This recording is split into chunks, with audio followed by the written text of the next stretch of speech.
everybody. Let's call to order the regular business meeting of the Board of Education for Community High School District 128 to order. If I could ask everyone to stand, please recite the Pledge of Allegiance. To the flag of the United States of America and to the republic for which it stands, one nation, under God, indivisible, with liberty and justice for all.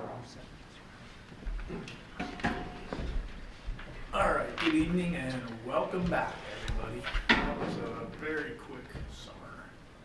More than that. Okay, let's go roll call, please, first. Jim Batson. Here. Don Carmichael. Pat Rudy. Here. Lisa Hessel. Here. Kevin Huber. Here. Karen Lundstedt. Here. Casey Rooney. Here. Okay, so we know Don Carmichael out this evening, right? Okay. All right, so tonight we will have a public hearing on the e-learning plan, which I expect will be relatively brief. We'll open it up for public comment. We'll have updates from our new school board reps, which we want to welcome and look forward to what, well, they're not all new, I should say. Okay, there's one veteran in the midst. Then we'll have the superintendent's report, some good news there. We will approve the consent vote agenda, which we reviewed earlier in the month. Then we'll have brief updates from facilities and finance, program and personnel. And CETA? Nothing? Okay, IASB? Nothing. Okay. And then we will have a brief executive session tonight. And other than to return to open session, there's no action being taken tonight. Right. Okay. All right, any questions before we start? All right, so Dr. Lee, we had some good news today. Well, we want to start Dr. with Grudy, we did have some good news, and and you know, a picture always tells a story. So we have a little video here, I think, that will really kind of tell a story. Today we are here at Libertyville High School at our new pool. It's about 4:15, together with our divers who will be having their first practice at Libertyville High School, together with our swimmers. It's an exciting day, exciting time. I'd like to have a couple of the girls talk about what it means to have diving practice together with the swimmers all at the same time. So we're all really happy because for the last 15 years we've been diving at Vernon Hills, and we finally get to come to our own school and dive here, and at the same time we get to dive every day with the swimmers, which we didn't get the chance to do before. So it just helps us like bond more with the team. Yeah, and I also think that's really exciting because it connects us more with the community of Libertyville High School as a whole. Go Wildcats!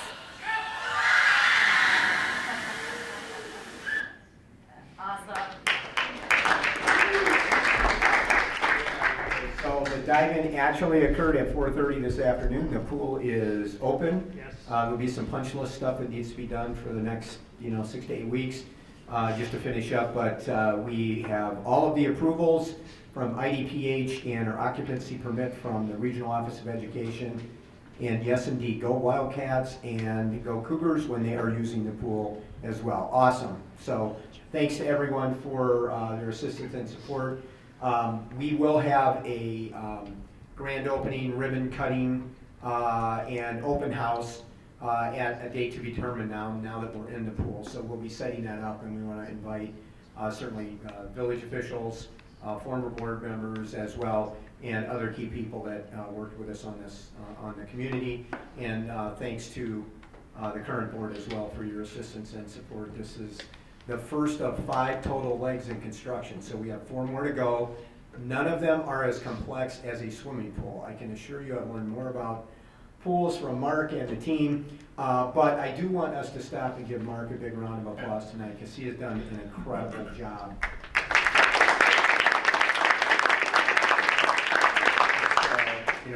Way beyond what kind of a regular buildings and ground director would do. He's done a phenomenal job with everything. So, Mark, thank you, and I think maybe you and I will actually get a night's sleep tonight, which is a good thing. Okay. All right, we're really excited. So, Pat, I'll turn it back to you. And I think we want to thank everybody. So I know, Brian, you had a big role in that. Probably everybody. Dan, you've had a big role in it. And once I start naming names, I know I'm going to get in trouble here. But really, I think everybody in the administrative team had a big role in it. I'd also like to thank the team from Gilbane, who I think has done a really great job. and all the community members that really, I think, spearheaded this.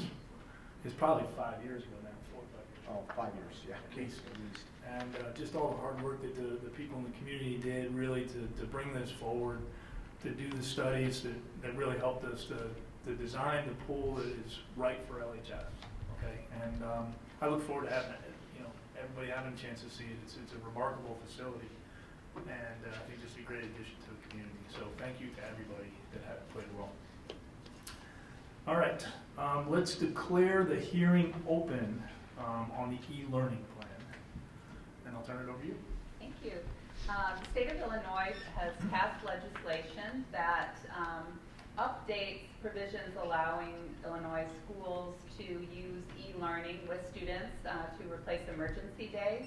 And in response to that legislation, we've developed a plan that addresses the criteria that are required.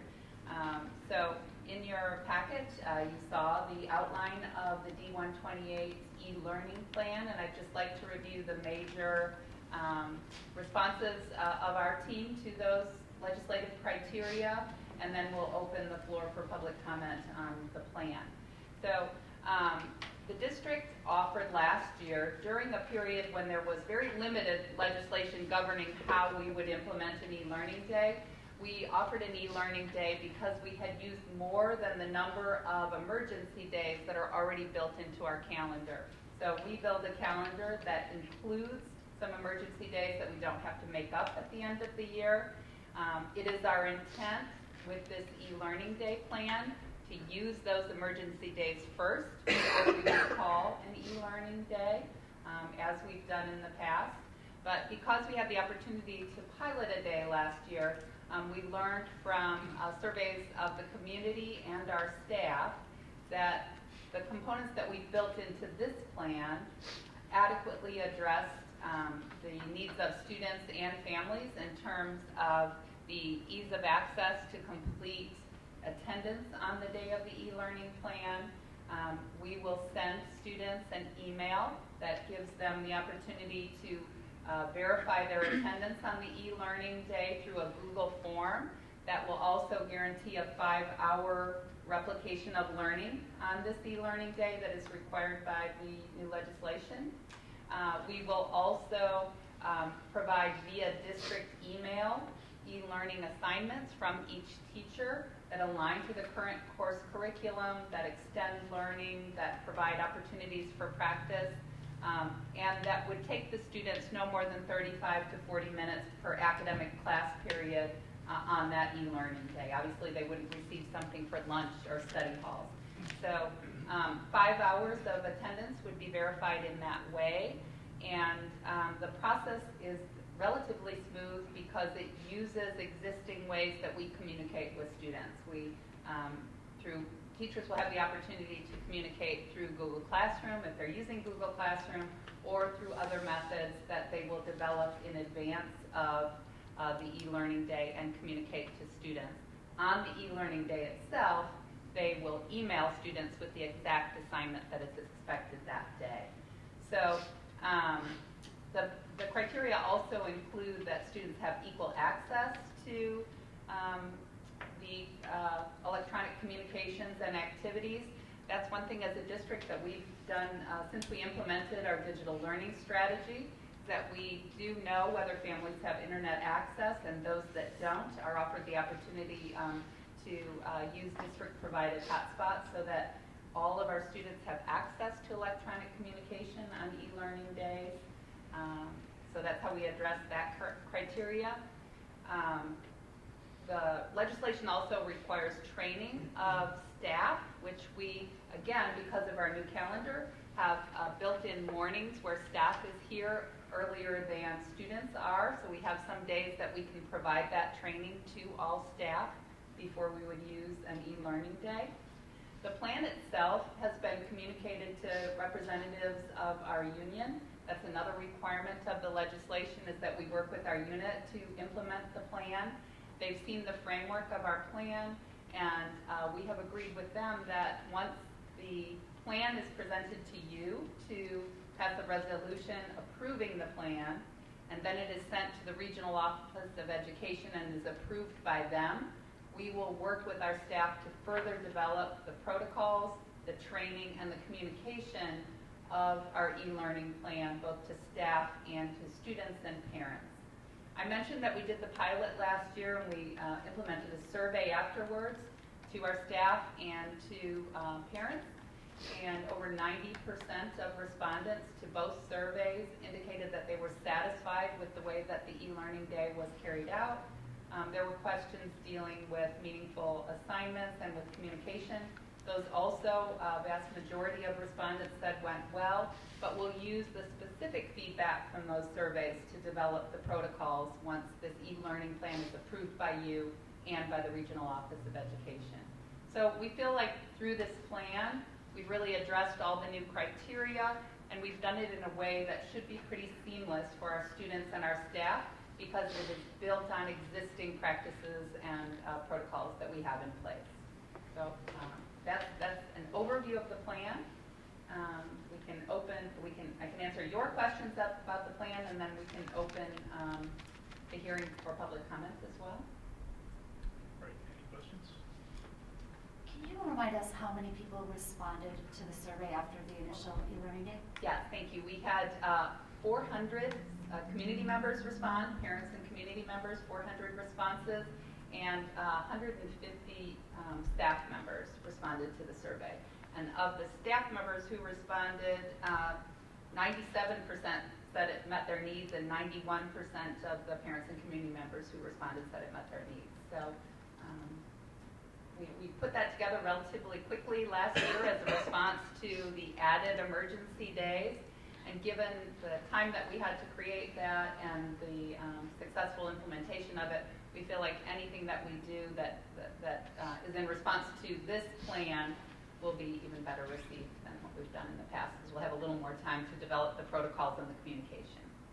I was wondering, do you ever foresee using it on every emergency day, even if we haven't run, we kind of thinks, well, why not, but sure. But I don't know. I think the agreement with our team that developed this framework and through our communication with the union too is that while that may be something that we do in the future, for this first year of rollout, we'll develop the protocols and wait to see whether that's needed. We currently have 2 emergency days that are built in, and sometimes we have 3 or more, so the likelihood that we could use up those 2 is probably great given our weather in recent years. So that is our current plan, but yes, I think that certainly we can discuss doing this every time that we call an emergency day. And you'd mentioned something, obviously there's the unknown of if there's a power outage. Yes. It kind of throws everything a little bit, but I'm sure there's So kind of figured that out. yes, so we did also build into the plan the notion that if something disrupts the components of the plan, either students receiving emails or power outages that prevent staff from being able to convey information, that we simply would do a do-over when students get back to school. I just have 2 practical questions. One is the attestation form that the students spend, 5 or 6 hours doing their work. Realistically, well, one, how is that actually going to handle? So they're going to fill out the form and send it in, and now what? We did also include in this plan, which we hadn't done with the pilot last year, 5 hours of time in which teachers are monitoring and responding to student questions and email. Their assignments will replicate that amount of time that students will require to complete assignments. So it will be a Google form that students verify that they are in attendance, they've checked their assignments, and then the completion of those assignments will provide evidence that they've spent the 5 hours of clock time. Yeah, and I guess that was really my question. Is a form like that required per what the state's requiring us to do? Because otherwise it looks to me like a lot of work, because every student out there is going to just sign a form and say they did 5 or 6 hours. We are required to verify student attendance, and that to us is the most expedient way to do it, because it's just a quick yes or no on a form that they're submitting to us. And is there some automated roll that says, here's the 10 people that didn't sign the form, or is somebody going to be back there checking? No, since 1,800 it's a Google form, it can connect to our student information system, and it was very easy to verify the students who had registered attendance last year and those who had not. Okay. And then we follow up with those who have not and give them an opportunity to let us know why they didn't. Were they truly absent, or was there did something go awry with the form? All right, and then the last question really was, practically speaking, I mean, it's usually 8:30, 9 o'clock, 10 o'clock at night till we make a decision to close school, right? Or the teachers have like a lesson plan in a ready that they can communicate by 9 o'clock that says, well, we were going to do this in class today, but here's what you got to do at home, and it's really just a matter of them pushing it out. Yeah, we're going to work with our educators to talk about too. We have some standard format of if this emergency day were called, how would I take what I was presently doing and turn that into an e-learning day experience? Or what would be my alternative that I already have prepared that I could share on the day of, so they're not scrambling to prepare something? Yeah, that'll be part of our training and communication, and we'll ask educators to help us develop that part as well. Okay, great. All right, any comments? I liked it last year. Okay. Okay. All right. It was better for you than adding a day on to the end of the year to make up? It didn't interfere with your snow day fun? Okay. That's why we're building in this too. Well, we can do it 5 or 6 hours from 8 to 1 in the morning. How do we start so late? We thought it was important to include that teacher contact time in a given time frame, so that students who knew they might want help and support from their teachers would know that they were kind of bound by that period, Yeah, sure. to be able to access their teachers if they needed to. So Yeah. if they did Yeah, choose to go out and sled and do their work later, There's they a might not downside. have the same support. Yeah, but good. Okay, anything else from your side? nothing from me. Okay, otherwise I'll just ask, is there anybody from the public who would like to comment? I'll say something. My name is Katie Tellerico. I'm a pediatrician. And I'll just say this makes me really sad. Can you go up to the microphone and just introduce yourself again? Sure. So the audience on tape can hear you. Right here? Right over there. You know, Oh, thanks. behind the podium. Hi, my name is Katie Tellerico. I'm a pediatrician. And I just want to say this makes me sad, what's happening, because it's all over the pediatric literature that kids learn best via traditional means. So textbooks, notebooks, writing notes rather than typing things. And I know just maybe one day of e-learning isn't going to make or break their education, but to me, I'm just worried about the trend it's setting up, and it's just not in the best interest of our kids to do e-learning. I think it's convenient for parents who might have vacations scheduled, but as far as the child's education, it's not what's best for them. So I'm not really happy about it. I'm not surprised that so many staff are, because it's nice for them to not have to extend the school year into the summer. But I'm a little surprised by parents, and my guess is they're just not aware that the traditional means of education are so much more beneficial for our children. And look, to be clear, I think we're talking about maybe a day now and then. We're not talking about. Right. And I don't think one day is a big deal, but like you were saying, well, why not do this for all the weather-related days that are canceled? And so, you can just see what's going to happen in the future. And it's just disappointing to me. Well, the weather, otherwise it would be a day of nothing. You know what I mean? Like, Well, so, right. So You mean they don't make those days never get made up. So Yeah, I think they should be made up personally. But so that was my point. Like, could we maybe look into? So why aren't they made up? So again, I can let's clarify. be clear on that. So go. Yeah, I could clarify a couple of details that you addressed in your comments. First of all, we include in our calendar a greater number of days than the state of Illinois requires. And so the number of days that are greater than the 176 student attendance days that the state of Illinois requires, we don't have to make up. But once we get to, if we take this day, we'll only have 175 days of student attendance, like most other districts in our area. Tack theirs onto the end of the school year instead of building them into the calendar. And then your other comment, I agree, if all students did was e-learning, e-learning, that, that wouldn't be the variety of experiences that we want them to have. And so if educators choose to set up on their e-learning day where students are taking notes from their textbook, they certainly could do that, and they don't have to provide any electronic evidence of that. It's just the assignment that our teachers provide. So we've heard your message, and we understand that all of the assignments that students do on this makeup day should align with what they're already doing in classroom and could take the form of reading the book that they're already reading or taking the notes that they're already taking. And I would just add, Kate, first of all, thanks for coming. Yeah. Okay, because I think you've emailed me in the past. I think we've gone back and forth a couple of times. But the state didn't arrive here easily. As Rita knows, the debate on this has been substantial in Springfield. And the first year we did this, I think there were only 5 districts in the entire state that were allowed to pilot this. And they had to apply, and then there was feedback to the state through lots of conversation, and they allowed this to happen. And as simply as Pat pointed out, it's really a trade-off in terms of not having to extend the school year into more family vacations, into more summer things, camps, other things that parents already have planned for or with their kids. So as we always do, we're going to make sure there's a good basis for what we do. We're going to move cautiously as we have, and we're going to plan appropriately to make it meaningful if we do that, as we're discussing this evening. But we all appreciate your feedback and your expertise, of course. And we will ensure, your comments help us to be sure that when we're working with our educators to develop those protocols, that it's clear to them that these assignments that they provide on e-learning days can certainly replicate the kind of traditional learning strategies that you reference. So thank you. And just to clarify, one point of clarification, Rita, there's a maximum of 4 emergency days. Do I recall that? That there's a limit to how many there are. It depends on what we build into the calendar. Right. Yeah.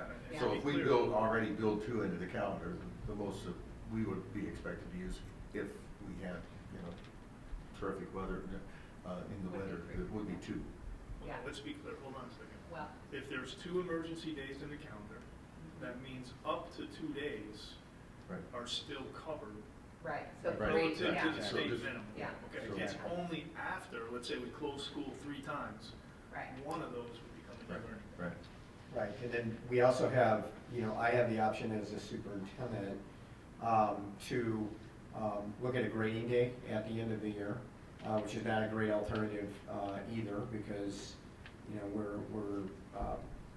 it takes a lot of teacher work away at the end of the year. And what some school districts do, by the positioning of when winter happens, the next real time that you can do that is, as the board knows from our calendar, we don't have many holidays in the calendar. And we do that to maximize the number of days that we've always had in this district, but also to provide some balance to the 2 semesters since we went to finals before winter holiday. So the option then becomes spring break, right? And I don't think there's anybody on the planet that would say, okay, we're going to cancel our plans for spring break and we're going to go 3 days of school. So then you do what a lot of the elementaries have to do, and some of the districts that have 176 days, like Rita says, is they're going the whole next week. Their last week, they're going the whole week after that because they don't have 2 or 3 days built in their calendar. So they have to go a whole nother week at the end of the year. So all of that is kind of rolled into that. So Plus graduation is fixed, so that's a whole yeah, we just quarter of the students have to, you can't change graduation. Right. It's booked. So they can't, graduate and then, well, I mean, I guess they could, but graduate and then come back and Right. still go to school for. I mean, it just is. It's pretty complex. Yeah. Right. okay. Go right ahead. Yes. I know that a reason that I really benefited from the e-learning day is because I'm in some AP classes, and I know a lot of other people are, and the AP test is on a set date, so we have to have all the material finished by that date, no matter what, even if we aren't in school. So I need that day to be able to continue learning material even if I'm not in school. Very good point. Thank you. All right, so let me just sort of summarize a couple things. So I think what we're hearing is we're glad we have 2 in the calendar. Yeah. We want to make sure we have some in the calendar. Yeah. because we want to make sure in the, rare times we have to close school, for the most part, we're going to still spend the necessary time in school. Okay? And so we don't want this to become, let's say, the next negotiating chip to say, well, we can shorten the school year by getting rid of the two things, right? Is that fair? Is that at least where this board is? We couldn't commit a future board to that, but I think for here we're saying we like the idea, it's well thought out, but we're going to use it very sparingly, hopefully not at all. Anybody object? What's that? It's in Mother Nature women. Yeah, I mean, and we'll see. So we'll see how it goes. I mean, frankly, if we ended up using 3 of these things, we may want to reconsider whether we had enough. What do we call them? Emergency days. Yeah. Okay. All right. Keep us posted because you still got a lot of work to do here. Yes, we will. All right. Any other comments? All right. Therefore, I will declare the hearing closed. We'll move on to the next part, which is to open up the session for public comment on any other topics. Anybody like to speak? Okay. All right. Under my report, we'll turn it over to the school board reps. I'll let you guys sort out who's going to go first. That worked out really well last year. Okay. Hi. Okay. Why don't you guys all start this time? Because, why don't you introduce yourselves, which school you're from, your name, what school you're from, and Year in school. year in school, and tell us at least one thing we don't know about you that we really want to know. Okay. What did you do on your summer vacation? Something like that. I'm Abby Kemp. I'm a senior at Vernon Hills, and over the summer, my favorite thing that I did was travel to Breckenridge, Colorado. Nice. Are we all introducing ourselves? Just do your update and then. Okay. Congratulations to the Future Business Leaders of America members that competed at nationals this past summer in San Antonio, Texas. Students had a great time competing in test events, giving presentations to judges, and exploring the city of San Antonio, such as visiting the famous Alamo as a group. Special shout-outs go out to the groups that advanced to the second round of competition. Ben Froman placed 9th in 3D animation. The team of Julia Lee, Mira Singh, and Ben Thomas placed 7th in Management Information Systems, and the team of Ben Goroshenko and Tyler Kading placed 3rd in Sports and Entertainment Management. Construction is continuing at VHHS. So far, students haven't noticed too much of an impact, such as potential increased noise levels. However, the courtyard is currently unavailable for students to dine in during lunch hours. One of the main concerns when starting the construction project was that there would be a parking shortage. To combat this, Dr. G asked for staff volunteers to park across the street at BD. 60 staff members volunteered to do this, so they were split into 2 teams. The green team of 25 staff members parks across the street every day, and the rest of the staff in the red team park across the street on days with increased traffic. Another change due to construction is that because there is no access to the east side parking lot, sports teams will now access their buses on Lakeview. Overall, students and staff have done a great job at adjusting to the changes that the construction project has brought. Over the summer, Mrs. Murillo held 2 Common App and college essay workshops to better prepare seniors who are applying to college this year. She helped students set up their accounts, learn how to navigate the Common App website, brainstorm topics for college essays, and she answered any questions that students had. It was very beneficial, and students left feeling more confident that they could handle the tricky process of applying to colleges. VHHS has added a school therapy dog named Basil to its learning support team.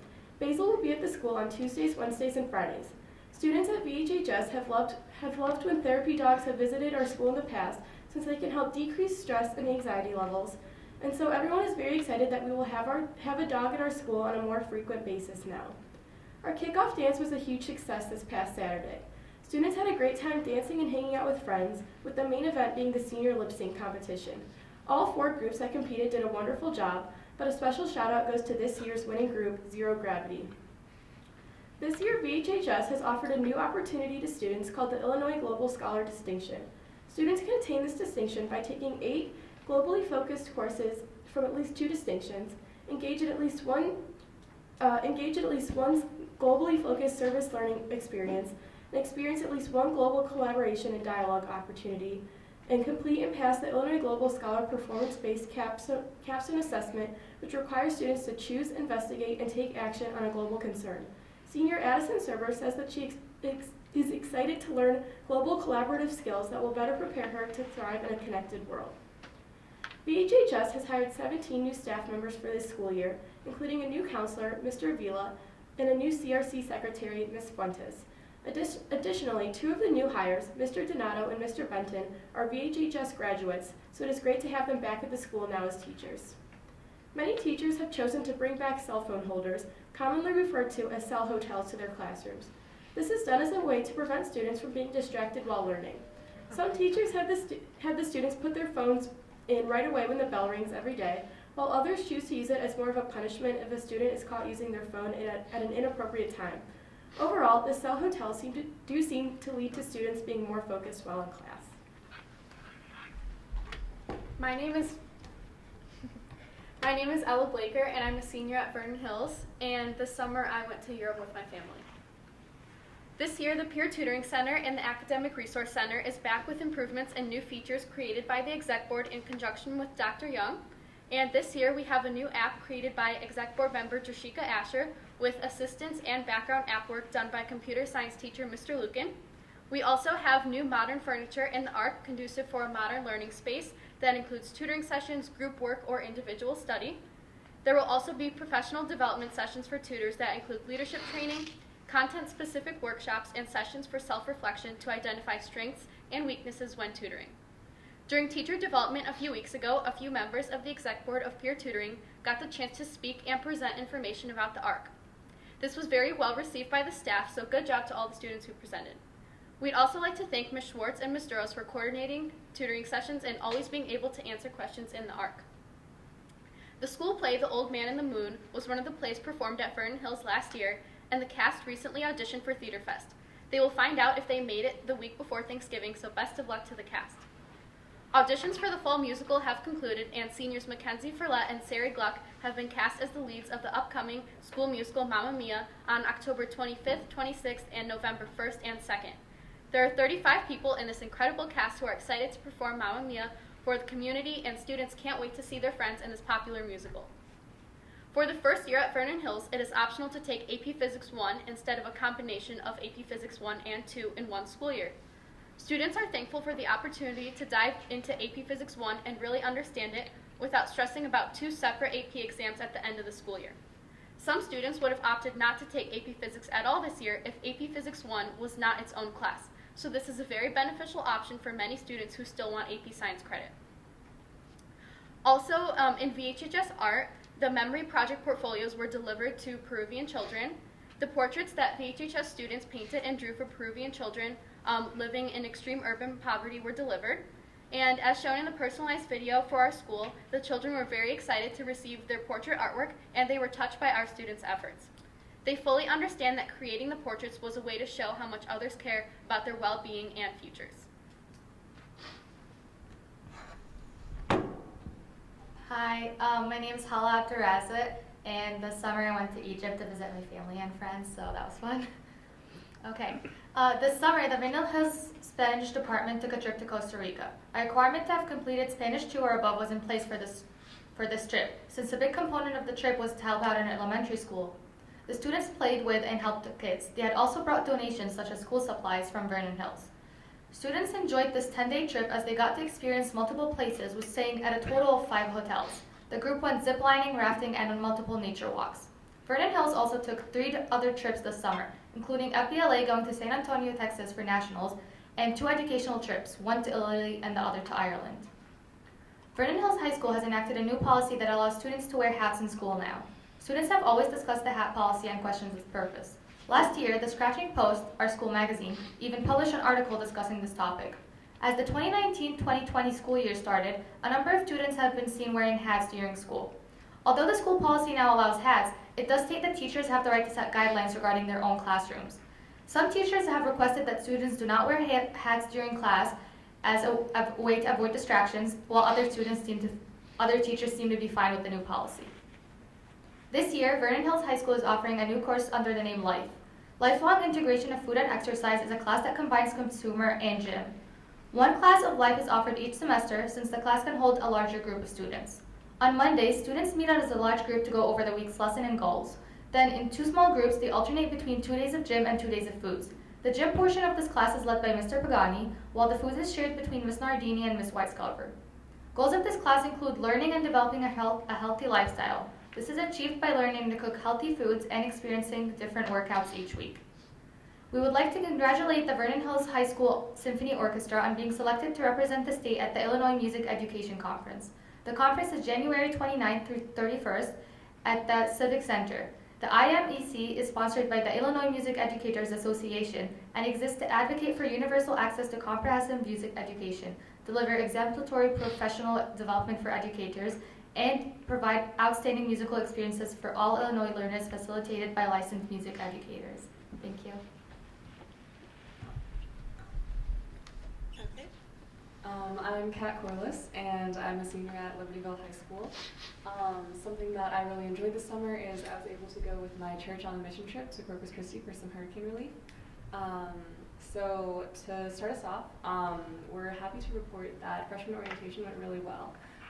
Lake Crew, our school program that welcomes freshmen, had extremely spirited leaders this year, guiding the freshmen around the school on their tours with different themes, including chefs, dinosaurs, Hawaiian themes, and more, to welcome freshmen to the spirited world of Libertyville High School.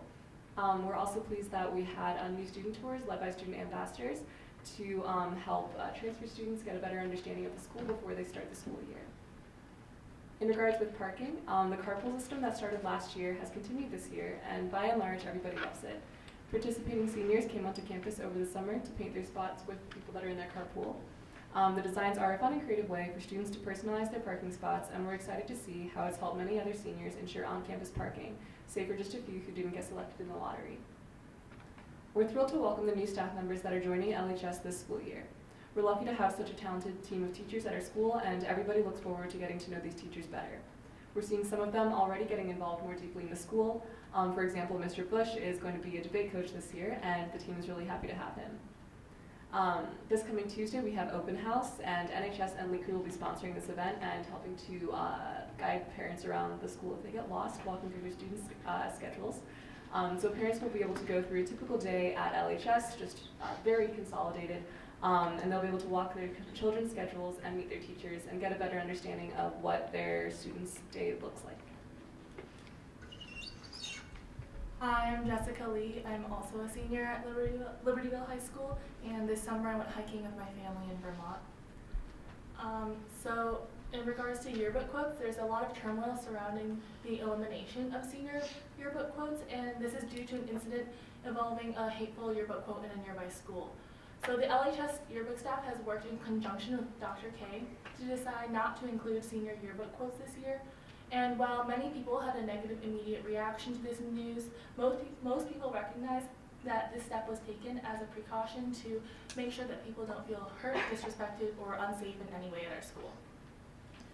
So the school had a green out on August 16th to call attention to Green Dot. And Green Dot's a huge hit at LHS, and many people showed up wearing all green to highlight their dedication to the fight against interpersonal violence and to show their support for healthy relationships. Life of a Wildcat has been expanding recently to include more students in spreading their message. In the weeks before school started, Dr. Nelson, the Health and Wellness Prevention Coordinator, contacted a group of seniors who expressed interest in promoting the message of Life of a Wildcat, and she has created several committees to lead future Green Dot events as well as to lead Yellow Ribbon Week events. So Yellow Ribbon Week this year is the 2nd of September through the 13th of September, with the first week being about self-care and the second week being about suicide prevention.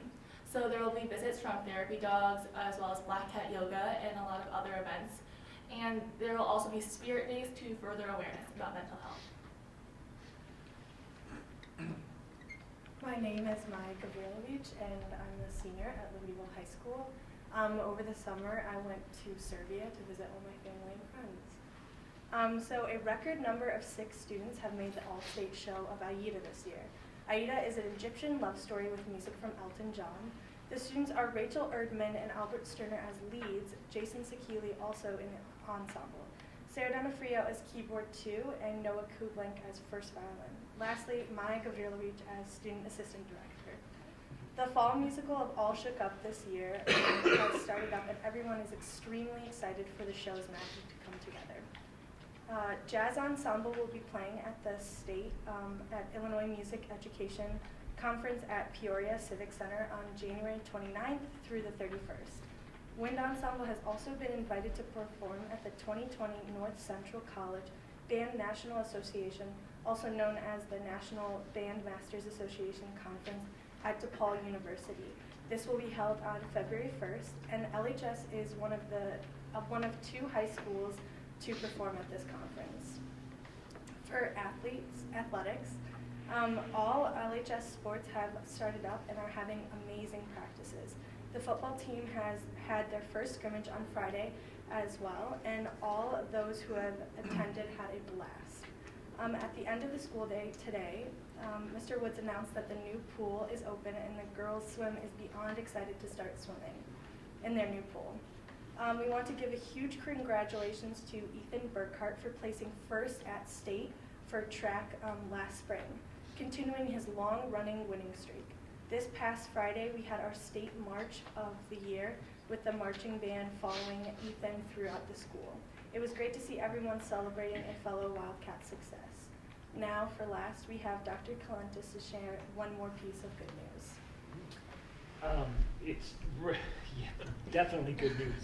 And you, as a board, do so much to support our staff and send us such positive messages of the respect you have for our work. But I want to share with you that this past week, one of our staff members was a literal lifesaver in our building. English teacher Karen Lemaistre was teaching her English class. A student was eating an apple.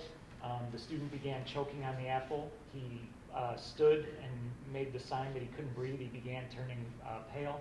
And without a moment's hesitation, Karen moved to the student, conducted the Heimlich maneuver, ejected the piece of apple from the student, and quite literally saved the student's life. While that's amazing in itself, what's more amazing is after checking in with the student and making sure he was okay, Karen went back and taught the rest of her classes the rest of the day and acted as if, you know, this is just routine standard operation when you are a high school English teacher. So we are deeply grateful to Karen's calm, cool demeanor under pressure, and her ability to intervene when a student was in jeopardy.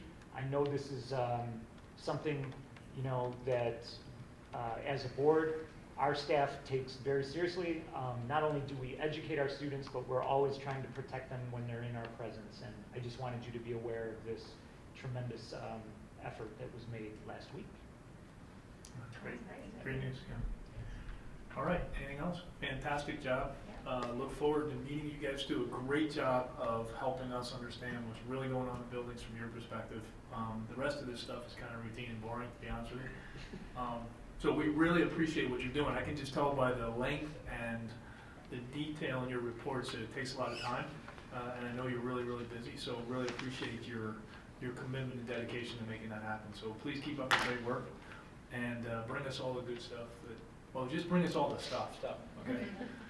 Because there were some mixed messages in there, which was really great. I mean, that's exactly what we really want you guys to do. So thank you very much for everything you're doing. Okay. And as Kat And will we'll see you at lunch. Yeah, and as Kat will tell you, the other thing is, once you finish your reports, if you feel it necessary to go, you can exit stage right, okay? You're welcome to stay or you're welcome to leave. Okay? So, but we know how busy you are. So. yeah, don't feel. We would always like you to stay, just to see what's going on, all right? And, you know, you're welcome to, and by the way, if one leaves, some can stay, so it's up to you. So they all just right? come out of the line and they'll for sure say that. No, you can do whatever, I mean, serious, do whatever you need to do. Thank you, that was great. All right. Just out of curiosity, on the Heimlich, do we train people as a matter of routine on those kinds of things? We are. Well, most of our campus safety team gets trained in CPR each year and refreshed. But we have our school nurse and campus safety team.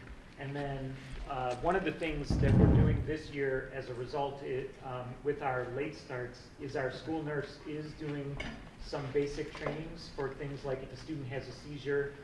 We've obviously added the Heimlich to the docket for this year. So it is not a standard part of the training, but a lot of our staff get that in different capacities. Okay, great. All right, let's see. I don't have any other. Yep, superintendent's report. Okay, just a few other good pieces of news. First of all, again, we want to make sure that we thank Bryant and Dan and Mark and staff at LHS, Steve Mitchell, a couple of other people in the public who worked with us on the pool. So just, it's an amazing thing, and once people see it for the first time, they're going to be wowed. Tom has, as the students reported, LHS has their open house tomorrow night. So they're 7, Tom, or 6 tomorrow night? 7. 7. Well, let me double check 7. Okay. I want to say 7 to 8:30. 6:45 is early bird. Okay. I'm going to give the official number. We don't want to give. You'll need to be there a lot earlier if you're going to get a parking space someplace else. But Tom and his team are going to open the upstairs part of the pool where the seats are. So any of the parents who want to come in to see it tomorrow night will be able to see it. But no parents So. up in the pool. Yeah, no parents in the pool tomorrow. No So- open swim for the Or parents. on the deck. Good. Okay. On the deck. Hopefully. So anyway, thanks again to everyone for their work on that. District 128 is pleased to share recent recognition received from niche.com and U.S. News and World Report. In the 2020 rankings of U.S. and Illinois high schools, niche.com rankings for D128 and its 2 high schools, Vernon Hills and Libertyville High Schools. District 128 received an A+ rating and was ranked the number 2 district in the United States and in the state of Illinois, the number 1 safest school district in the United States and in Illinois, and the number 3 best places to teach in the United States, and number 4 best teachers in the United States. LHS received an A+ rating, was ranked number 12 in Illinois and number 65 in the United States, and Vernon Hills High School received an A+, ranked number 11 in Illinois and number 60 in America. In recently announced U.S. News and World Report 2019 Best High Schools Report, schools received the following rankings. LHS was 10th in Illinois, 267th in the nation, and was ranked 168th in the nation in STEM. Vernon Hills was ranked 23rd in Illinois, 443 in the nation, and 119th in the nation in STEM. So congratulations to everyone. Again, we always stop and celebrate these, but these are all predicated on student growth and achievement, and that's what makes them special, and we never lose sight of that. So congratulations to everyone, John and Tom, both of your teams, all the team at the district office as well, and the board. LHS senior Maria Cavathas earned recognition from the WE organization for her fundraising efforts. Last spring at LHS, Maria helped to raise over $340 for WE Villages. WE Villages is an adaptive international development model based on 5 pillars: education, water, health, food, and opportunity. We partner staff with communities and regional governments to support, teach, and empower people to lift themselves out of poverty through these pillars.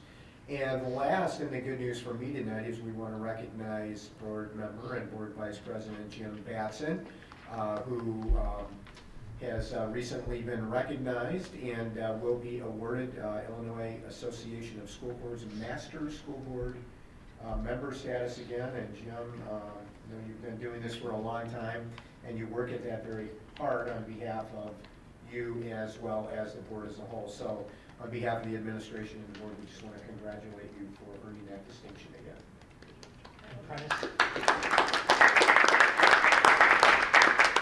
Okay, next on the... excuse me, Prentice, just Go ahead, to Tom. clarify, 0 hour tomorrow starts at 6:45, and first period open house 7 p.m., and then you don't want to miss the principal's video at 7:28 p.m.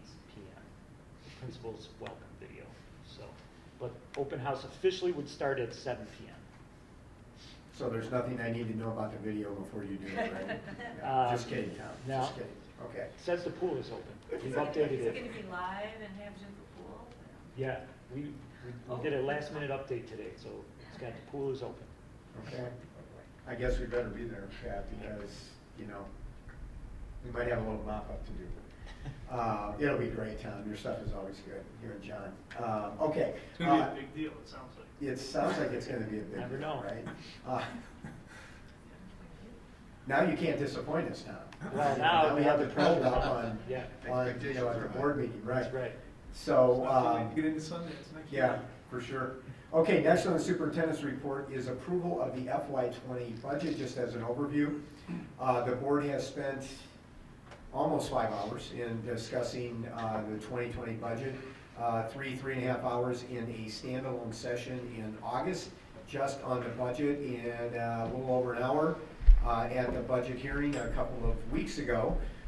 So I'm going to turn this over to Mr. Stanley, who will do a quick overview of that 5 hours of work and investigation the board has done, and then we will have a recommendation for the board to discuss and vote on. So Dan, turn it over to you. Hi. Hello. Hello. Son. Hello. I'm Dan. This will be shorter than the other ones we've had. Our remote desynced, and so I'm going to have a code word. I'm going to do like caca. That's the code to go to the next slide. So just a recap, I guess, for those of you who may or may not remember. A few things the district has done over the last several fiscal years is they've abated $18.5 million in property taxes. That's not collected, the amount of property taxes that they could have collected under the law. And so that is real relief that has occurred in the past. The second thing that is often highlighted is reducing the number of district level positions, resulting in the savings that you see there every year. But the other thing that I wanted to point out is, I try to bring this up and talk to you about it regularly because property tax relief is important, and even reminding the board that the board has enacted property tax relief in the past that, due to the nature of the way property tax laws are, continues to have an effect each year and will forever until maybe the laws change or there's a referendum or something like that. But in 2014, the levy was reduced, which lowered the property taxes, but then what it does is essentially what you do is you lose 1 year of the CPI increase that you could have gotten. And so because of that lowerage in that 1 year, that is now turned into about $1.1 million each year that the levy is automatically not as high as it could have been had the board not taken this action in 2014. And that continues to have an effect on your finances. Yeah, that was in the middle of the 5 years that we did the abatement. So 2 years tax levy decrease and then 2 years abatement. So again, for the purposes of helping the people that weren't here at the time, there was 1 year where essentially, correct me if I'm wrong, but we didn't abate, right? And in order to basically make up for that, we came back and did this action. Yeah, the goal for that 5 years was to keep the property taxes we collected flat for 5 years. Collect the same amount from the 5th year as we did in the 1st year. So in order to do that, because the 1 year was actually went up a little bit, we made up for it by bringing it down the next year in 2014. And to Dan's point, because that levy was reduced, it will have a forever effect on the district in lowering the amount of taxes that the board could have taken. Correct, and that's just how the system is set up, and so essentially you can take action 1 year that will have a forever impact. And we try to make sure you're educated and you know that about it. It's a really important decision that you make each year. So, so just wanted to highlight that. So the expenditure assumptions, we've seen these, we've talked about these. We've added the 2.4 FTE. The salary increases that you see there for the ESP 12-month administrators, and then teachers, department soups, the average that's listed there. You know, the context for that is, you know, this is the first year of a 3-year contract that we have, that we've negotiated with our teachers union, and so there's give and take in all those contracts, and so this is the first year of that. You'll see different numbers in the years 2 and 3 out from that. And why will we see different numbers in year 2 and 3? What's going to be different than this year? Well, the biggest reason is the structure under which teachers are paid is significantly different in the future, and so it accounts for teachers on average having much longer careers in the district, partially due to Tier 2 in the pension system, where they'll have to work till they're 67 in order to retire, rather than the current system they can go till 60 or earlier if they've qualified. So that's kind of added into there, but essentially the average teacher compensation increase year over year would not be as high as what you'll see here, or even what we probably had in So prior it was years. planned between the board and the union negotiating, it was planned that those average raise numbers will be smaller in years 2 and 3, correct? That's what was negotiated. Okay, That's great. correct. Just wanted to clarify. The other thing is medical insurance. So we have a big decrease in that. Now, the biggest reason for that is the current plan we were on was discontinued by NIHAP, the insurance pool that we're in. That was not something we wanted or chose to do. That was something we were kind of forced into. So that had a significant change on our medical insurance costs. But on the flip side, there was an increase in the family dental to kind of try to offset some of that change. And so those dollar amounts are represented there. And another new thing this year that we're really excited about, that we're still working the kinks out. There's a number of people that have already hit this match and have their $500 now. So we're really excited about that, is matching dollar for dollar for every employee that works here. Yeah, so that's on the expenditure side. On the revenue side, what is built into there is the CPI increase for 2019, which is a 1.9%. A big assumption that's in there is lower interest income. So, rates are going down. I don't know if you paid attention to the marketplace, right? Rates are coming down. So that means you're not going to get as much of a return on the chunk of money you have, but also because we're doing these wonderful projects like finishing the pool, doing the construction here, there's less cash now to invest. And so you'll have less in that way. And so we've adjusted that. I've even adjusted it down from where you've seen, was it 2 weeks ago that we were here talking about it? So another thing that kind of counterbalanced that was CPRT, corporate personal property replacement taxes. There used to be a tax in the 70s that was on, we have real estate tax, which is right on the property and the building. But then there was a personal property tax on all the stuff in the building. That was discontinued in the 70s, and there is now a tax that was replaced, replacement tax, that was put into place that we get from the state. That amount, we got official word from the state, that's going to go up next year by about $150,000. So I've adjusted that, because otherwise I would have come in over budget on revenue for that, and that wouldn't be good. So that's the core of the revenue assumptions that are really in there. Otherwise, everything is pretty much as you would expect. The one thing that feeds into kind of a weirdness that I'll talk about, essentially our surplus this year is overstated. And it's overstated really for one simple reason, is this is the way we get breakdown from property taxes. So the way we get property taxes, and for those of you who live in Illinois, you've got a schedule that kind of pay your property taxes on if you choose that schedule. We usually, historically, how much property taxes we get before June, and then we get the rest after June, like July, and then the big one in September. Well, if you can see the history here, you're back to 2014, we got, call it 51%, 2015, a little more than 51% there, 2016 was a little bit more, so we're kind of trending, getting a little bit more earlier, and then 2017 with a huge, huge jump. Anyone remember what that was? I've asked you this every meeting, so. Right, prepayments, right? There was a federal change in the federal taxes, and so a lot of people decided to prepay their taxes to comply, or to try to make that work for themselves. That was an outlier. So we know that's an outlier. So we're removing that from the equation. Had we removed all the prepaid taxes that we got, we would have been right in line with probably 51.5%. But then something happened this June. We only got 49%. Right, and I know we're only talking about 1 to 2 percentage points, but that results in like $1.3 million that we didn't get in June that I thought we were going to get, that we've historically shown we're going to get, and we didn't get it. And no one really knew that we weren't going to get this until you get to the end of June and count all the money that you got for that month, and oh, we're down some. So essentially all that means, that doesn't mean we're not going to get the money, that just means we're getting it in July, which is our new fiscal year. And so that is $1.3 million that now we are going to be getting in fiscal year 20 that really we should have gotten in June. But I can't control when the county distributes the money.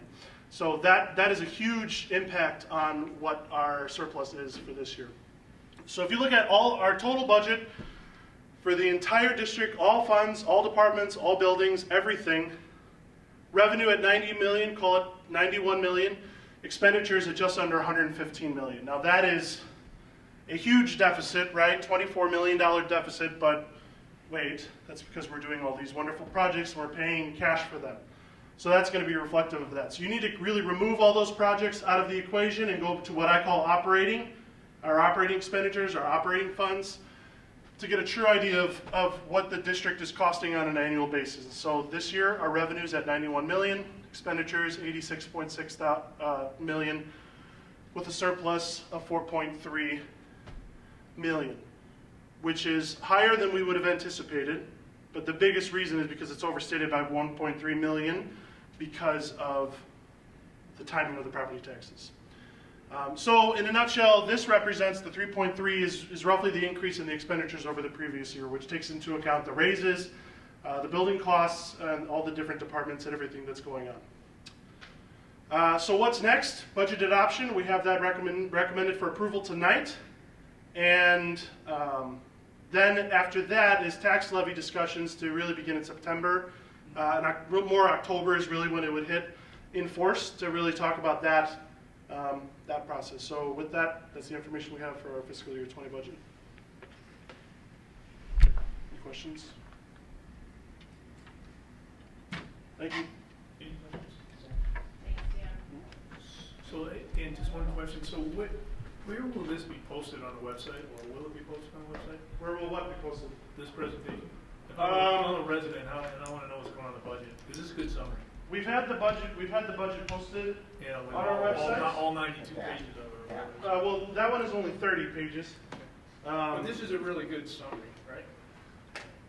So can we post Oh, this? no, you're fine. So, Dan, can we post this with the budget? We might be able to. I have not created this with the eye of making it ADA accessible for our website, so I'll have to do that. But we absolutely can make this available on our website. Okay.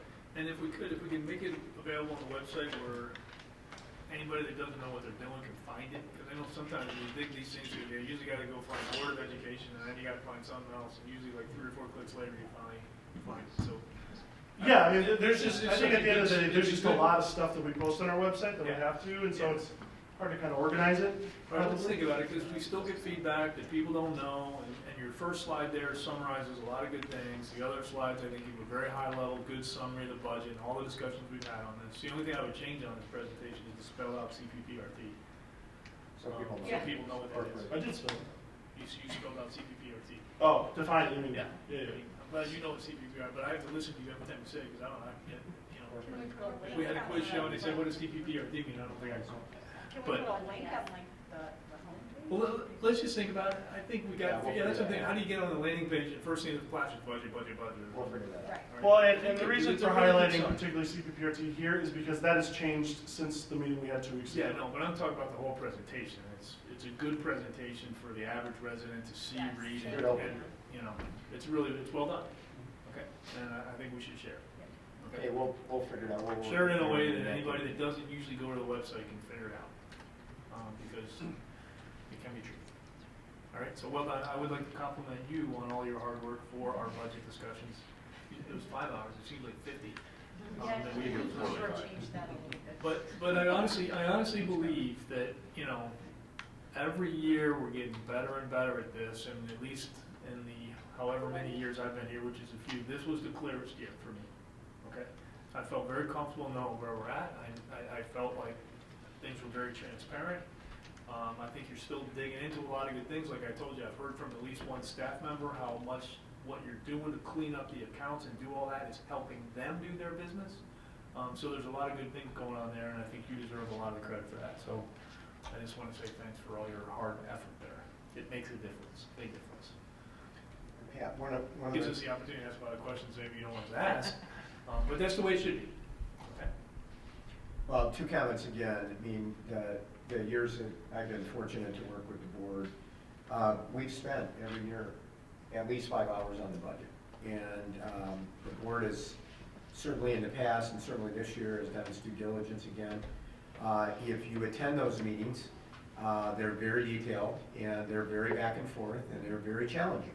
And that is the role the board should play and that we should play in looking at using taxpayer dollars. So I want to assure the public again that we have those meetings, they're working meetings, they're deep, complex, detailed over time. So, the board certainly does its due diligence on the budget. A couple of other things that we talked about coming out of the last meeting is the board asked us, based on our recommendation, to take a look at reconfiguring learning spaces at our two buildings. So discussions and initial conversations about what that might look like are ongoing and brought back, and we've talked about making sure that we continue to do what we have done pretty religiously over the last probably 15 years, Pat, in terms of normal capital, routine things like, a 20-year cycle on a roof and making sure we're on top of that. And then the other thing we mentioned as a larger capital project is to do some investigation of the existing field house at Libertyville, which is old and has had some spotty repair done to it over the years. That's starting to show its age. So we can do some work on that too, and then the board can take a look at that as part of our overall conversation, not guaranteeing any of those things will be done, but we would have the ability to have that information in the board to make some recommendations on the board to where we might proceed. Okay. Thanks. Just a couple questions on that. Is the field house something that's worth touring to see what's going on there? I don't know that I've ever toured that or Right. Right. I, What do you think? yeah. I mean, would it reveal the shape of the field house and make an impression that says, well, because the more I mentioned this to Tom this afternoon or tonight when I came in, and it seems like every time I bring this up, it sounds like something we need to seriously. I think it might be useful at our next committee meeting to Okay. up at Libertyville table. But if it would highlight really some of the deficiencies, I think it's worth doing. One part that will be a little bit difficult is, one of the big issues is the roof that's there. Yeah. That'll be hard to The do roof from the over inside. roof. And then also, what you would notice is the lack of the HVAC really in the space. That is something. And the roof is structural issues, right? It's not just a membrane. Yes, it's an original Butler building, an original, they call it a Butler building, it's a brand, which had a metal roof. As you see, for example, like a barn, farmers' buildings. And a roof was put on top of that, to extend the life because that was leaking. So now we have to look at a rebuilding cycle to remove all of it and start over. Okay.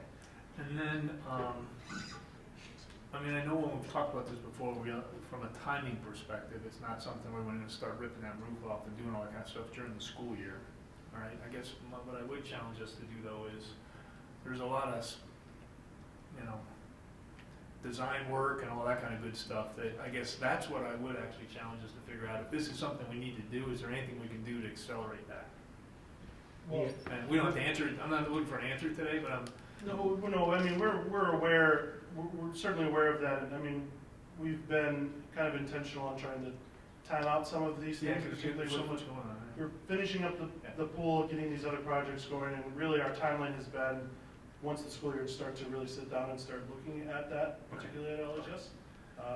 We have a meeting this week. Thursday. With the design team. I mean, I would ask that we do as much as we can on both of those projects, right? We may be in a position where we can consider doing some of that. And we know from history that the longer we wait, they only get more expensive. So if you convince us that this field house thing is inevitable, well, we start getting into there's no time better than the present, right? Because we're not making any money on the reserves these days, right? And that's not looking any better. You still are, just not as much as you probably did last year. Yeah, but it's a pretty small number in terms of percentage return on those things. Yeah, 2%. Okay. Guaranteed construction costs are going up more than 2%. When you have 4% unemployment, 3%, 4% unemployment, I guarantee you construction costs are going up a lot more than 2%. Okay. Everything's more expensive. Yeah. Okay. All right. So again, a lot of good, exciting things going on. So, Pat, with that said, we, the administration, would recommend the approval of the FY20 budget. Okay. Is there a specific motion with an amount in it that we need to do? As presented. It's as presented, and it's really, it needs to be documented. That's the last part. And okay. So is there a motion to approve the fiscal year 2020 budget as presented? I move to adopt the FY 2020 budget as presented. Second. Any further discussion? Roll call, please. Batson. Aye. Grudy. Aye. Hessel. Aye. Huber. Aye. Lundstedt. Aye. Rooney. Aye. All right, motion carries. Great job. Thank you. And just one reminder, this is one of those things that every single board member has to sign the cover page for the budget. So we have 3 originals that every single one of you need to sign before you leave here tonight. Right, this is loosely translated. Don't dare leave without signing. We've had that problem. We will We'll find have to you. call you in the parking We lot. will right? find you. Right. Okay. Okay. All right, next up on the superintendent's report is resolution for e-learning days. And the administration is recommending the approval of our e-learning days plan. As presented earlier, we had the required public hearing on that with no additional questions. So Rita, is there anything else you want to say here? Appreciate the board's approval of our plan. All right, is there a motion to approve the e-learning plan? So the question is the same here, do we have to read this whole Well, you got a whole resolution in the packet. Yeah, go ahead, what's your or reading? just reference it? Say the resolution as presented. Okay. As presented in your packet. I move that District 128 adopts the e-learning program district-wide as presented. Second. Discussion? Roll call, please. Grudy. Aye. Hessel. Aye. Huber. Aye. Lundstedt. Aye. Rooney. Aye. Batson. Aye. All right, motion carries. Okay, thank you. Rita, thanks for your work on that as well. LHS pool parking update. Yeah, of course it is the team, but the team needs leadership, so great job. LHS pool parking update, I think, unless you have other questions, we're pretty solid on both of those areas right now we're addressed tonight. LHS BHHS additions and renovations update. If there's no tangible update and work's continuing on the projects at this point, if there's something kind of exciting and new, and John, went out and actually put a cornerstone down today, that would be exciting, but Mark. Yeah, no, if, when you get a chance, if you drive by in the daylight, there's a lot of structure going up on the east side of the building, Yeah, so looks there's a lot good. of progress, so you'll be surprised and pleased with the progress that's gone on so far. The rain today probably Well, was interesting. They hampered us a little bit, but we had a real rainy spring, so we'll Got a whole lot of dust down around the construction It site knocks now. down some of the dust. So. But I'd like to say thank you to the board and all the members on the team for the pool. Everybody put a lot of work. We overcame a lot of obstacles along the process, and I played a small part in it of a large team. And I thank you for your support. And I just want to say one thing. I just wish the board could have been there, as well as everybody that participated in it today. I went up and I stood up in the bleachers and watched all the kids, and you could hear them giggling, and just the excitement before they jumped in the pool. It was very gratifying to see that. I wish everybody could have experienced it. The film doesn't do it justice, and I know the people that were there. It was a fantastic moment. Imagine that as your high school, one of your high school memories, right? You were the first group of kids who got to jump in that first time in the pool. That's pretty amazing. So That probably won't happen for a while. Again. yeah. Not here. Probably in our life. Yeah, not here and probably in our life. So one other piece of history, that I don't know, you two guys may remember this, but once upon a time when we were starting conversations on all these capital projects, there was a pretty serious conversation. I know Alex was a big advocate of adding another person to the facility staff to be our eyes and ears in all these projects. That never happened. He just shouldered all of that himself. So I want to make sure that doesn't go without noting, because that was, at the time, there was a pretty serious argument that we got to add another person. We have too many things going on. One person can't do it all. One person's been doing a pretty good job. That one person would kind of say, yeah, Well, we get it hasn't only been me. It's been the whole team. I whole agree team with that. in the office. But you've and clearly all the done it without building. adding a dedicated person that would run around all day and just kind of keep an eye on the contractors and stuff from a D128 perspective. So we appreciate all the hard work that's going on there. Okay, but it's clear there's a lot of teamwork down the table, and certainly more to come. Dr. Gilead's beginning to appreciate what he's got going. Just two real quick questions on the pool, though. One, I always forget the answer to this question. Will there be public access to the pool? Just like the old pool. I just don't, It'd be no so, different than I don't remember what it is. So already, I just don't remember what that was, to be honest. yeah, so there's a. Did I get two questions? That's one. There's a few programs that are offered to our public. So we have public swim every Sunday. But that public swim, meaning anybody from the public can come in and Anyone swim? from the public can come. It's very low cost for them to. We also have a master swim program at Libertyville. They swim between both schools, so between Libertyville and Vernon Hills. There's learn to swim programs throughout the year and in summer. There's Cats Aquatics that we work with that is open to the public. And again, they swim at both pools. There's a diving program at Vernon Hills that's offered to the public. So there's quite a Special Olympics utilizes the pool each week. So there's a lot of time, I think. So the answer is really yes, and it's the same as it was. I just couldn't remember. And the public can find all that information on the websites for both Vernon Hills and Libertyville under athletics, and there's an aquatics page that lists all of the available. All right, because that's one question that I think I've commonly had. The other one, which I'm going to make sure we all have the same answer to, is why didn't you put windows in? And I honestly forgot. I thought there was some technical reasons, so I did talk to Tom about this earlier today. And it's important to be able to respond to this one correctly, because most people think we just didn't want to spend the money. That wasn't the issue, okay? It was a technical issue, and that with windows there would be too much glare on the water, and that is from both a safety perspective and a variety of other perspectives undesirable, and so the coaches really wanted it the way it is, okay? And I think that's important for all of us to know, because I will admit So the safety piece, what happens when you're outside, obviously you have the sun covering the whole pool, and so the reflection of the pool is the same. When you're inside and you have windows, you have dark spots and light spots, and those create spots in the pool where you can't see somebody that's at the bottom of the pool. And so if you have those windows, a lot of schools, what they've done is gone and either covered the windows up or shaded them. And so one of the things we wanted to make sure, and is to make it safe for everybody. And so by not putting windows in, it's a safe environment. So like today, when they swam in it with the lights on, you can see all the way to the bottom, and you can see the kids that are in the pool. Okay, all right. I just know that question's been coming up. Correct. Rather than mumble through it, I thought we would get that. And really, if you may or may not recall, the gym that's getting built, there's not really windows on that top part either. So for a similar reason, not that there's a pool in there, but similar reasons in terms of the glare and everything. Okay, great. Sorry to drag on. I just want to make sure we're clear. All right. That was a good point, Pat. Okay, we have FOIA requests. We had 6 FOIA requests since we met last time. So we had a FOIA request received on 7/17/2019.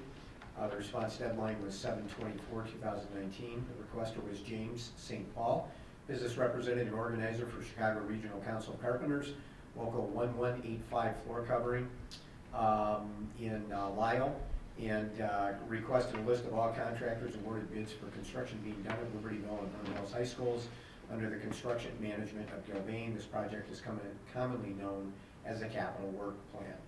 Follow-up was done by Dan, responded on 7/22/2019. Dan spent approximately 10 minutes on that. FOIA request was received on 7/25/2019. Response deadline was 8/1/2019. The requester was Vince Espinoza, manager for local labs, publishers of Prairie State Wire. Requested copies of any current collective bargaining agreements between your organization and any organized labor collective bargaining unit. And if there is no collective bargaining agreement in place, a copy of the last expired agreement. Additionally, we are requesting electronic, preferably non-PDF, such as CSV, Excel, or text data, with the following data points for all employees represented or not by any organized labor collective bargaining unit: first name, middle name, or initial, last name, employment email address, start date, department, job title, compensation, compensation type, full-time, part-time, hourly, organized labor collective bargaining unit name, if applicable. Follow-up was done by Brian Kelly on 7/30/2019, approximately 20 minutes. Request was received on 7/31/2019. Response deadline 8/7/2019. 5-day extension deadline is 8/14/2019. The requester was Joseph J. Henderson and Son on All Grand Avenue in Gurnee. Requested all, number 1, all bonds, payment, performance, public or other, posted or obtained with regard to the construction of Libertyville High School Aquatic Center. Of course, there were no bonds issued. All contracts awarded to or otherwise entered into with Gilbane Building Company from July 31st, 2016 to July 31st, 2019, including the contract for construction or construction management of the Libertyville High School Aquatic Center, any bond or letter of credit posted with or obtained by the district from Gilbane Building Company, or a surety on its behalf relating to construction of the project from January 1, 2016 to July 31st, 2019. Follow-up was done by Dan Stanley. Responded on 8/14/2019. Time spent on the request approximately 4 hours. FOIA request received on 8/2/2019. Response deadline was 8/9/2019. The requester was Tanner F. Tanner at K12transportationresearch.com. Requested all special needs transportation contracts which cover the 2019-2020 school year for CHSD 128 and includes the estimated annual contract value. Follow-up was done by Dan Stanley on 8/6/2019. Time spent was approximately 10 minutes. FOIA request received on 8/2/2019. Response deadline 8/9/2019. 5-day extension deadline was 8/16/2019. The requester was Matthew McNeil out on US Highway 45 in Libertyville. Requested, M. McNeil at IBEW150.com. Requested all invoices and certified payroll for all affiliated customer services incorporated for the period June 2001, 2018 to present. Follow-up was done by Dan Stanley on 8/16/2019, approximately 2 hours. The last FOIA this month was received on 8/19/2019. Response deadline was 8/26/2019. The requester was Keith F. Galloway from DRG Holdings LLC in Coventry, Rhode Island. The information requested was transportation contracts with your current transportation vendor. Follow-up was done by Dan Stanley. Responded on 8/20/2019. Time spent a few minutes. So again, it just underscores if you added the time Dan spent. Yeah, I mean, so you know, They were, but you also need to know Carol is just as involved in responding to them too, and keeping us organized, because there was lots that I remember having a month of doing, and so that is incredible. Carol helping keeping us on track, making sure we have what we need. So the bigger point again, of course, you know, we need to respond to these under Freedom of Information Act, but we want the board and community to be aware of that in a month like this month. You know, you've got 6 to 8 hours tied up just doing FOIA requests when we're trying to get things built and swimming pool and a budget approved and all kinds of Brian's trying to get people hired and all of those kinds of things. So anyway, and Pat, believe it or not, that concludes the superintendent's report. All right, great.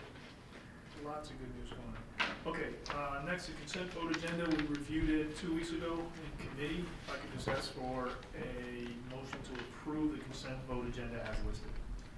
I motion to approve the consent vote agenda as listed. Second? Any discussion? Roll call, please. Hessel. Aye. Huber. Aye. Munstead. Aye. Rooney. Aye. Batson. Aye. Ruby. Aye. Okay, motion carries. Facilities and Finance Committee, Chairperson Huber. All right, we're going to go ahead and I'm going to throw it right over to Dan. You want to talk about the district copy paper purchasing contract? Yeah, that's as was presented in the committee. It's using the state contract to purchase the paper. Nothing new? No. All right. Any questions on that for Dan? You want us to approve that contract as presented? Yes? Can we have this motion, please? I move that we approve the contract with Midland Paper for copy paper, $32,842.80. Second. Questions? All in favor say aye. She's got to call it, doesn't she? Go ahead and call it, Carol. Huber. Aye. Munstead. Aye. Rooney. Aye. Batson. Aye. Rudy. Aye. Hessel. Aye. All right, moving on to B, the Vernon Hills High School health vending contract. That was also in our materials. Any further? This was new from our committee, so at the time we had the committee, so Vernon Hills looking at adding a healthy vendor. Due to the nature of this contract, that it will end up perhaps generating more than $1,000 of revenue for for the building. The board by law has to approve that contract, and so that's what's presented here for your approval. The terms are pretty straightforward for that. Is this a different vendor than who we have today? Yeah. And we don't have any existing obligations with the current vendor? We do not. Okay. Are we outside the trial period? I know there was a trial period in there. Are we in that trial period right now? Or are we outside it? It's like there was like this trial period where either party could say, we're not going to do this. Are we still in that period right now? Yeah, my guess is we're in it, but You know, I'm I not don't know exactly when it sure, started. but It might well, not start the till- contract isn't in place until you approve it. So Are the machines here though? I don't know. yeah. All right, sounds good. So this will make it permanent, I guess, you know, for the length of the contract, right?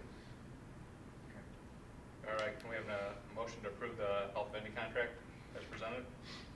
Move to approve the health vending contract as presented. Second. Thank you. Lundstedt. Aye. Rooney. Aye. Batson. Aye. Grudy. Aye. Hessel. Aye. Huber. Aye. All right, item C, disposal request for the athletic department chairs. Dan, was getting rid of those? Yeah, those were the ones that, this came in again after our FNF committee. I believe these are the chairs that were replaced, that were with The Condell. Condell, yeah. The Condell ones here? Oh, yeah, they're here and, yeah. Best chairs ever. So, We're going to sit in with the committee. what do we do with the chairs? Disposal request, what? Those ones disposing, so they'll either try to donate, they'll probably just throw them away depending on the condition. No. All right, so what do we have to, I mean, that seems like a management action. It normally, if it has a diminutive value, then the board doesn't need to have approval, we can just throw it away. But our general practice is if there's even probably more than a diminutive value that we bring this forward. Usually it's on consent, like if we have it in FNF, it's a consent. This just came in after that. It's on the consent vote agenda, we talk about it, we pass it as part of the consent vote agenda. This is being pulled out because it just came. Yeah, because it came afterwards, yeah. Okay. So who's going to dispose of them? The athletic department then? Or B&G. Okay, because I mean, we just need to be careful on the motion in terms of how exactly what the motion does. Just group the disposal of the LHS athletic chairs. As presented. Yeah. I move to approve the request to dispose of equipment as presented. Second? All right, questions? No? Rooney. Aye. Batson. Aye. Grudy. Aye. Hessel. Aye. Huber. Aye. Lundstedt. Aye. All right, anything else on finance? Any members of the board have? I couldn't help but chuckle when you said the perfect chair, because as I left LHS the other day, I saw the perfect chair still sitting there. Right, from the auditorium days? Yeah. The old ones. Still, is it there for memorial purposes? Those are nice. They are nice. Anything else that you need to get through us Remember tonight? we had the big thing? It's still there reminding us that there was another secret. Yeah, it's still. All right, we are done. Finance. Program and personnel, Chairperson Batson. Thank you, Dr. Grudy. First up on the P&P is the 2019-2020 Cats Aquatics Agreement. So this agreement came in after the P&P meeting. Brian McDonald and John Woods talked to Cats Aquatics. We've reviewed it, made a couple minor, changes here and there, reviewed it. We just, had some good discussions with Cats Aquatics. Obviously, we'll review it again now that LHS pool will get through this year, and so we can look at next year for the Cats Aquatics agreement just to make sure that we're all on the same page. But everything has been going smoothly with Cats Aquatics, and Brian and John both have a good partnership with them and our aquatics director. So our recommendation is to sign the agreement again for another year. We have a motion to approve the agreement. I motion to approve the Cats Aquatic agreement as presented. Second. Any further questions, comments? Actually, I do have a question. It's in regards to lifeguarding, because we've had, some members that are part of this talk to us about concern, particularly LHS, and then also particularly because pool's now so big, about, so I just wondered, that doesn't seem to be, like, who's responsible for So, hiring and? so Cats Aquatics, when they're in there, they need to make sure that they do have lifeguards, and then for our programs, that is under the umbrella of the district, we need to make sure that we have lifeguards. So the difficulty, and we're actually, now that we're back in session, we're going to have a discussion, I think, with both aquatic directors, athletic directors, how can we better recruit lifeguards? So the problem right now finding lifeguards is that some of these programs will be an hour or two in length. So to bring a student that wants to work for only an hour or two, that's hard. You know, they're so busy. And again, the ones that are lifeguards generally are water polo players, swimmers, or there might be another sport. So they're busy as it is. And to say, hey, we've got a program at night, we need you to come in for 2 hours, and you're going to get paid for 2 hours worth of work, and by the time you get your check, because you only worked 2 hours this week, and after taxes, it's so hard. So we need to really look at the recruiting that we're doing from our own students. We've tried to hire adults in the past, but again, that's difficult. But if you add up all the hours of all the programs, you might be able to get an adult in there. Unemployment's so low.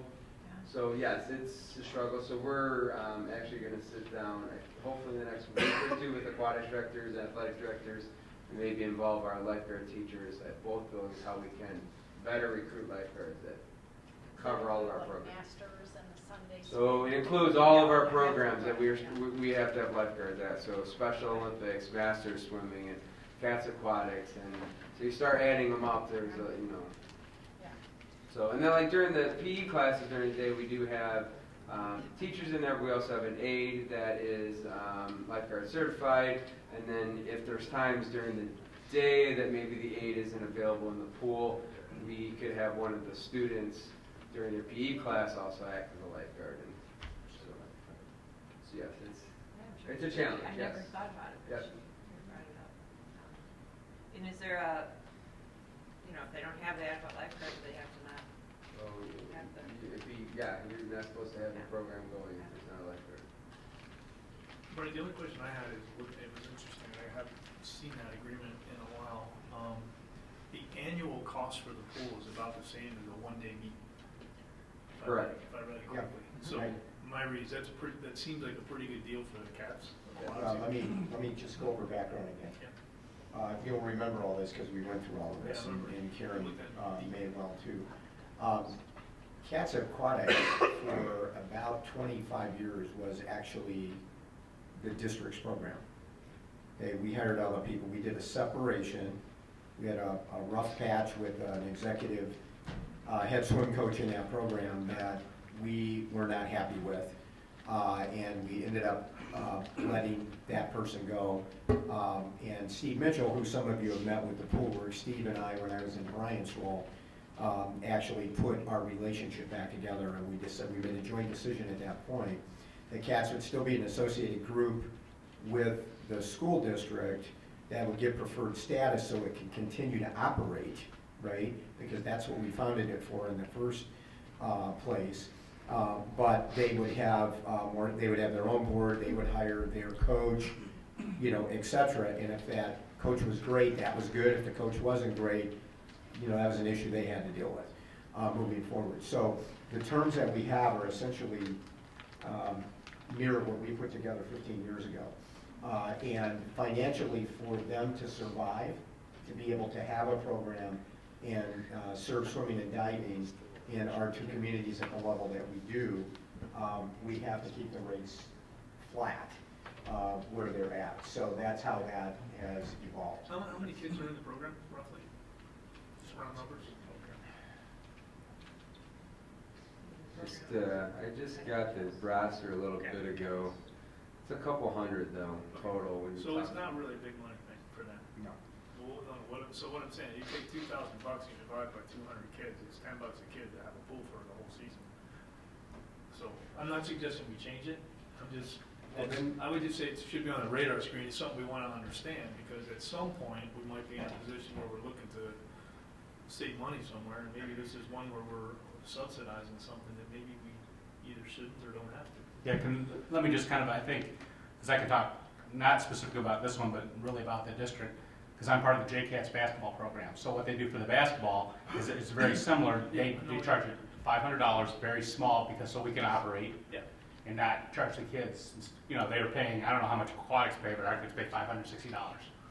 And so even $10, $570, that becomes, you know, they're paying a lot of money. We do charge, the high school does charge us a lot more when we have our tournaments, so we cover the cost of security. Yeah. And in fact, we overpay for security because they're already there. They're a fixed cost, but we pick up that cost.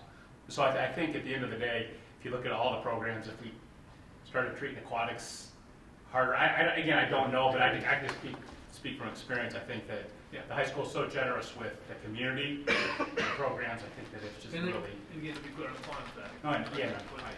My head keeps going about 3 or 4 years down the road on money, and where would we be able to either find money or cut money? It'd be these kinds of things I'd be looking at. Well, I think, Pat, to your point, if they're charging $500 a kid, and $20 of that's covering the pool for the year, there's $480 going to someplace other than the district. And that's a lot. Coaches, liability. I get it. Yeah. I get it. Oh, yeah. Well, what's one of the most important parts of having such a program? The pool. Well, here's the thing. I think with Cats Aquatics, we would still have the program. The program would be ours. We would be paying for all of this. We would be getting nothing, all right, except for a very small fee from people. And that we've kept that relationship. So it is still like our program. We have an associated relationship. So we can have a very strong swimming program. And honestly, and it's a great program. Well, and honestly, and this is an important point, our most used facilities in the district, you could argue, are our 2 swimming pools. Because we have those facilities open from 5:30 in the morning until 9 or 9:30 at night, as you guys see when we leave meetings often, and they're used on Saturdays and a half a day on Sunday. So the value add of having those 2 swimming pools in the district and having everything from little kids learn to swim to senior citizens in senior swim, being able to come in those swimming pools is valuable. And I understand completely what you're saying, Pat. I just think that when we went through, even in our rentals program, to Kevin's point, you know, who we have relationships with, like kind of governmental or associated groups, we ensure that we do treat them differently than outside groups. If they have swim meets, they have to pay more. If they host a meet, they do security, all of that. I think we would want to be very careful because those are some of the most passionate supporters of the district. And they're also big users of the district that are also paying us big taxes too. So I get your point. I get your whole point, though. Okay. Okay. It was interesting. At the end of the day, it's a wonderful relationship, it's a great program, and it's also a really good deal for Cats Aquatics. So that's kind of where I'll leave it. Any other questions, comments? Okay, we've had a motion and a second. Can we have a roll call, please? Batson. Aye. Rudy. Aye. Hessel. Aye. Huber. Aye. Lundstedt. Aye. Rooney. Aye. Okay, motion passes. Our second item on the P&P is employment of employees. So there's a list, it's that time of year, we're starting the school year, and there's a list of additions that we weren't able to discuss earlier in the month, so we have them separated here. Any questions or comments on the? We need a motion in a second. I move the employment of employees as presented. Second. Okay, any questions from the board? Okay, roll call please. Rudy. Aye. Hessel. Aye. Huber. Aye. Lundstedt. Aye. Rooney. Aye. Batson. Aye. And lastly, on the Program Personnel Committee report here is the board policies. There's a group of 7 policies here. This is for the second reading and adoption. These have been thoroughly reviewed both in committee and also reviewed last month at the board meeting. Brian, no changes since they were presented before, so no adjustments to that. So they're basically just final review of the policies we've reviewed in the past. So can we have a motion? Second.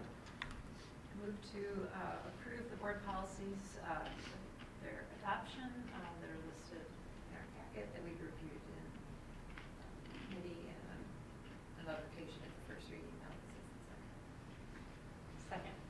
Okay, thank you. Any questions or comments on any of these? I think we've all been through these, so can we have a roll call, please? Hessel. Aye. Hubert. Aye. Lundstedt. Aye. Aye. Batson. Aye. Rudy. Aye. Okay, anything under other that anyone has? Okay, that concludes the program of personnel. Okay, no CO, no ISB, so we're going to move into executive session. The topic this evening, employment of an employee, 5 ILCS 120/2C1. Can I have a motion to move to executive session? So moved. Second. Batson. Hubert. Aye. Lundstedt. Aye. Rudy. Aye. Batson. Aye. Rudy. Aye. Hessel. Aye. All right, motion carries. And again, other than to take action to return to open session, there will be no further action following the executive session. Okay?